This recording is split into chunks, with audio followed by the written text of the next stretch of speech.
नमस्कार. उद्या आहे माघी गणेश जयंती. गणपती हा 14 विद्या 64 कलाचा अधिपती आहे.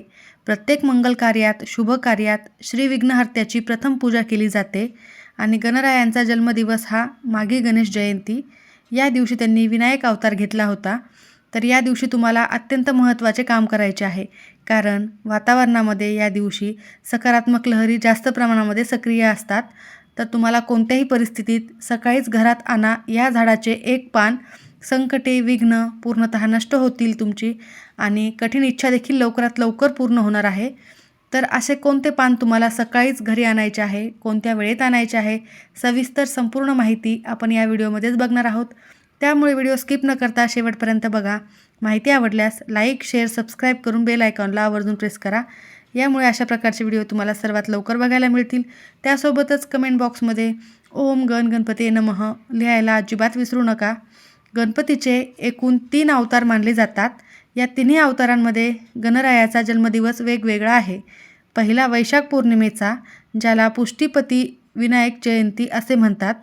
दुसरा भाद्रपद शुक्ल चतुर्थीचा, म्हणजे घरोघरी तसेच सार्वजनिक मंडपात गणरायाचे आगमन आणि पूजन होते तो दिवस.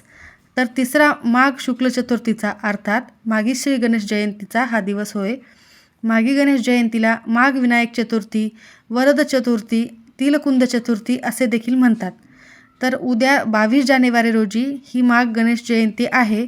या दिवशी मध्यरात्री 2:48 सुरू होत असून 23 जानेवारी रोजी मध्यरात्री 2:29 ही चतुर्थी संपणार आहे. उदय तिथीनुसार माघी गणेश जयंती ही 22 जानेवारी रोजी साजरी केली जाणार आहे. यावेळी गणपती बाप्पांच्या पूजेचा मुहूर्त आहे सकाळी 11:28 ते दुपारी 1:42 असणार आहे. गणपती बाप्पांची पूजा करण्यासाठी 2 तासांचा शुभ मुहूर्त आहे. या वेळेमध्ये तुम्ही गणपती बाप्पांची जितकी जास्तीत जास्त सेवा, मंत्रजप, पूजा करणार असाल तेवढी आवर्जून करावी. याचे तुम्हाला अनेक पटीने पुण्यफळ प्राप्त होते. अधर्माचा नाश करून धर्माची स्थापना करण्यासाठी श्री गणेशाने कश्यप ऋषींच्या कुळात विनायक या नावाने अवतार घेतला होता आणि नरांतक राक्षसाचा संहार केला होता. म्हणून या पावन तिथीला विनायकी चतुर्थी म्हणून ओळखले जाते. तर अत्यंत महत्त्वाची ही तिथी आहे. खूप महत्त्वाचा हा दिवस आहे. या दिवशी गुरुवार देखील आलेला आहे.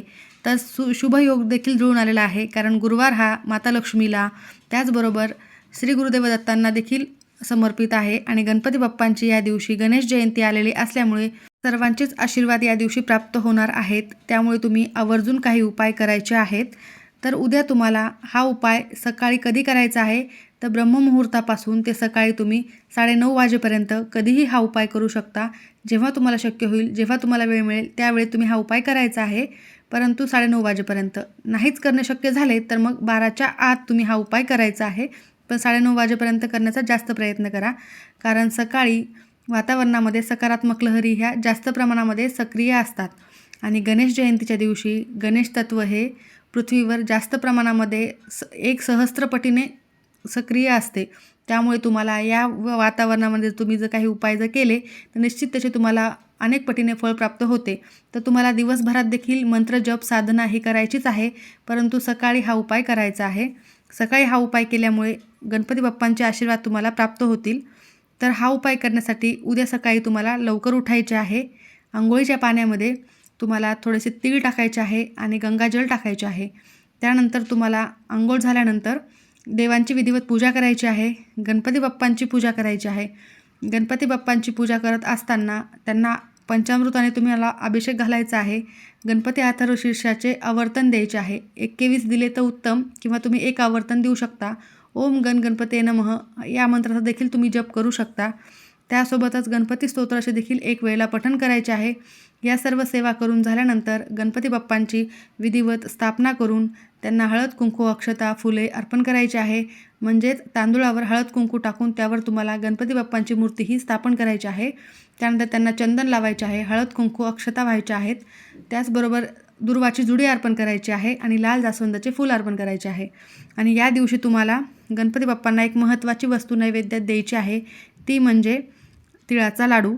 मोदक हा गणपतीचा अत्यंत प्रिय नैवेद्य आहे, परंतु माघी गणेश जयंतीच्या दिवशी तीळ साखर किंवा तिळगुळाचे लाडू हे मोदक अर्पण करण्यापेक्षाही विशेष महत्त्वाचे मानले जाते. तीळ हे पवित्रतेचे, तपस्येचे आणि आत्मशुद्धीचे प्रतीक मानले जाते.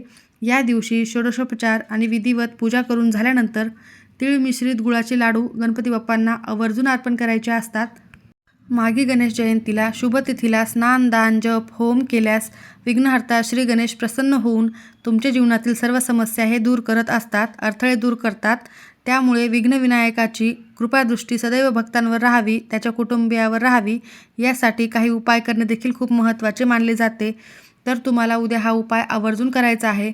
जर तुमच्या कुटुंबावर वारंवार संकटे येत असतील किंवा विघ्न येत असतील, म्हणजेच काय तर तुम्हाला तुमच्या कोणत्याही कामामध्ये अडथळे येत असतील, काही कामे पूर्ण होत आलेली असतात परंतु काही कारणास्तव राहतात, किंवा मग खूप कष्ट आणि मेहनत करून हवा तेवढा पैसा घरात येत नाही, अनेक अडचणींना सामोरे जावे लागते, तुमची एखादी इच्छा असेल खूप दिवसापासूनची ती देखील लवकर पूर्ण होत नसेल, तर अशा सर्व समस्यातून गणपती बाप्पा हे आपल्याला बाहेर काढत असतात. तर त्यांची तुम्ही काही सेवा, साधना, उपवास त्यासोबतच उपाय केल्यानंतर गणपती बाप्पा तुम्हाला यातून बाहेर काढत असतात. म्हणून तुम्हाला हा एक अत्यंत प्रभावी उपाय आवर्जून करायचाच आहे.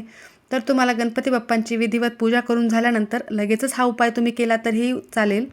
कारण श्री गणेशाच्या लहरी ज्या दिवशी प्रथम पृथ्वीवर आल्या, म्हणजेच ज्या दिवशी श्री गणेशाचा जन्म झाला, तो दिवस हा माघ शुद्ध चतुर्थीचा. तेव्हापासून गणपतीची चतुर्थीशी संबंध जोडला गेलेला आहे. माघ शुद्ध चतुर्थी ही श्री गणेश जयंती म्हणून ओळखली जाते.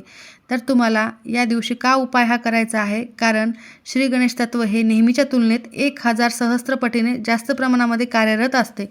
म्हणून तुम्हाला हा उपाय आवर्जून करायचाच आहे. आपल्या धर्मशास्त्रामध्ये काही झाडाझुडपांना विशेष महत्त्वाचे मानले जाते.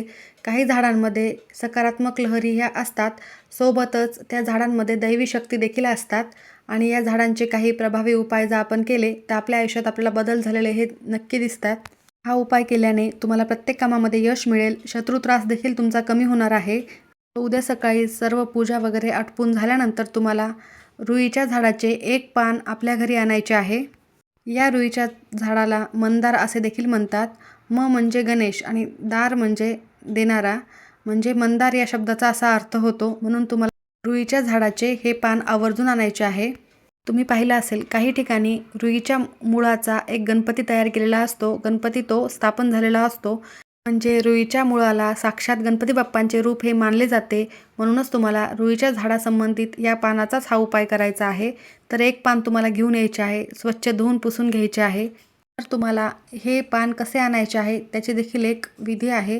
तर तुम्हाला एका तांब्यामध्ये थोडेसे पाणी, त्यामध्ये हळद कुंकू घेऊन जायचे आहे, एक फूल सोबत घेऊन जायचे आहे आणि रुईच्या झाडाजवळ जायचे आहे.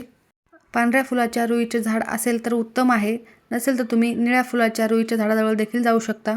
त्यानंतर रुईच्या झाडाला तुम्हाला नमस्कार करायचा आहे, जल अर्पण करायचे आहे, हळद कुंकू त्या जलमध्ये टाकून ते पाणी तुम्हाला अर्पण करायचे आहे, फूल व्हायचे आहे आणि तुम्ही हे पान कशासाठी नेत आहात ते तिथे तुम्हाला बोलायचे आहे आणि त्यानंतर तुम्हाला हे रुईचे पान तोडायचे आहे.